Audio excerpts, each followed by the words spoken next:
جنگ لفظی و اطلاعاتی بین تاجیکستان و قرقیزستان ادامه دارد. قرقیزستان هم تاجیکستان را به نبودگویی متهم کرد. پوتین در روسیه حالت نسبی حربی اعلان کرد. نظامیانی در ذخیره بوده اکنون اجباراً به جنگ ضد اوکراین جلب می شوند. راغون منطقه سیاحی اعلان شد. در قزاقستان انتخابات پرزیدنتی برگزار می شود. توقیف آخرین بار نامزد می شود. وزارت امور خارجه قرقیزستان از وزارت خارجه تاجیکستان دعوت کرده است که اطلاعات اغواانگیز و دروغ درباره اوضاع در مرز دولتی قرقیزستان و تاجیکستان پخش کرده اوضاع را تشدید نکند. در اظهارات خود وزارت کارهای خارجه قرقیزستان نهاد همتایش در تاجیکستان را به نبودگویی درباره حضور نیروها و واسطه‌های جانب قرقیزستان در مناطق نزد مرزی با جمهوری تاجیکستان متهم کرد. اینچنین نقض حریم هوایی تاجیکستان از جانب هواپیمای به سرنشین قرقیزستان رد کرده شد.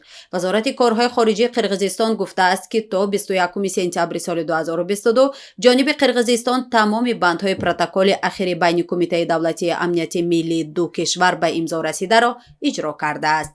برعکس در این اظهارات جانب تاجیکستان متهم به آن می شود که تکنیک‌های وزنین نظامی خود را به نقطه‌های استقرار دائمی پورا انتقال نداده است. یک افسر مستعفی و کارشناس مسائل نظامی که نخواست نامش رسانه شود به پیام گفت جنگ آخر در مرز و تلفات مالی و جانی بی‌سابقه هر دو جانب را هم وادار به آن کرده است که به همدیگر باور نکنند و احتمال دوباره سر زدن نزاع را به اینابت گیرند. بنابر بعید نیست که هر دو جانب همه تکنیک‌ها و نظامیان علاوگی خود را طبق سندی به امضا رسیده به جای مقرری نکوچانیده باشند. تکرار نزاع‌ها اعتبار نتیجه گفت و شنید و سندهای به امضا رسیده را کم کرده است. درگیری مسلحانه در مرز تاجیکستان و قرقیزستان صبح 16 سپتامبر از سر گرفته شد. بیشکک و دوشنبه همدیگر را به تیرپرانی متهم کردند. در نتیجه زد و خورد مسلحانه در سرحد در مجموع هر دو طرف زیاده از 120 نفر کشته شدند. صدها نفر زخم برداشتند. دهها منزل‌های ساکنان نزد مرزی تخریب شد.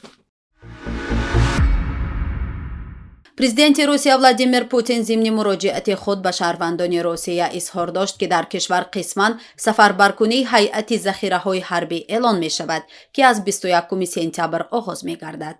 طور خدمات مطبوعاتی کرمل اطلاع می دهد طبق فرمان پوتین به خدمت حربی شهروندان در ذخیره قرار داشته و پیش از همه خدمت را در صف قوه‌های مسلح ادا کرده دارای اختصاص‌های معین حربی و تجربه مربوطه دعوت کرده می شوند. شخصان دعوت شده قبل از فرستادن به قسم‌ها با نظرداشت تجربه عملیات مخصوص حربی حتما از تعلیم علاوگی حربی می‌گذرند.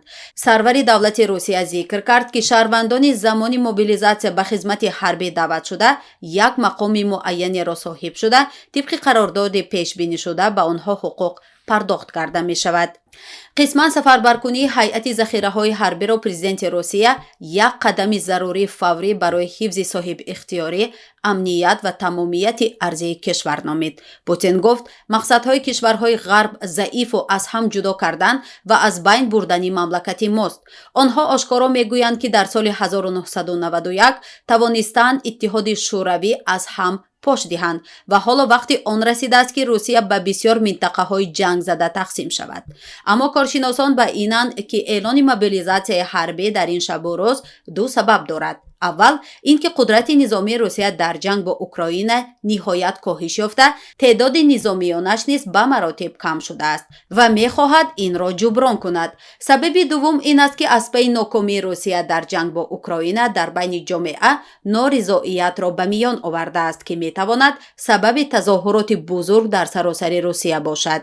در حالت حربی تظاهرات جنایت محسوب می‌شود. حکومت تاجیکستان درباره تشکیل منطقه سیاحی راغون قرار به تصویب رسانید. پرزیدنت جمهوری امامعلی رحمان به مقامات اجرایی حاکمیت دولتی شهر راغون سپارش داد که در همدستی با کمیته رشد سیاحی نزد حکومت تاجیکستان و دیگر اداره‌های دخلدار در مهلت 3 ماه تا اول سال 2023 لایحه برنامه رشد منطقه سیاحی راغون را تهیه و پیشنهاد نمایند. در استراتژی ملی رشد سیاحی در تاجیکستان تا سال 2030 асосӣ низ роғун дар банди алоҳида ба сифати нуқтаи махсус ҳамчун иншооти сайёҳӣ зикр шудааст. шаҳр дорои захираҳои бой ва зерсохтори васеъ мебошад. осоишгоҳи оби гарм, осорхонаи марказии роғун ва чашмаи шифобахши мулло шайх аз ҷумлаи иншооти асосии соҳаи сайёҳии шаҳр унвон мешаванд.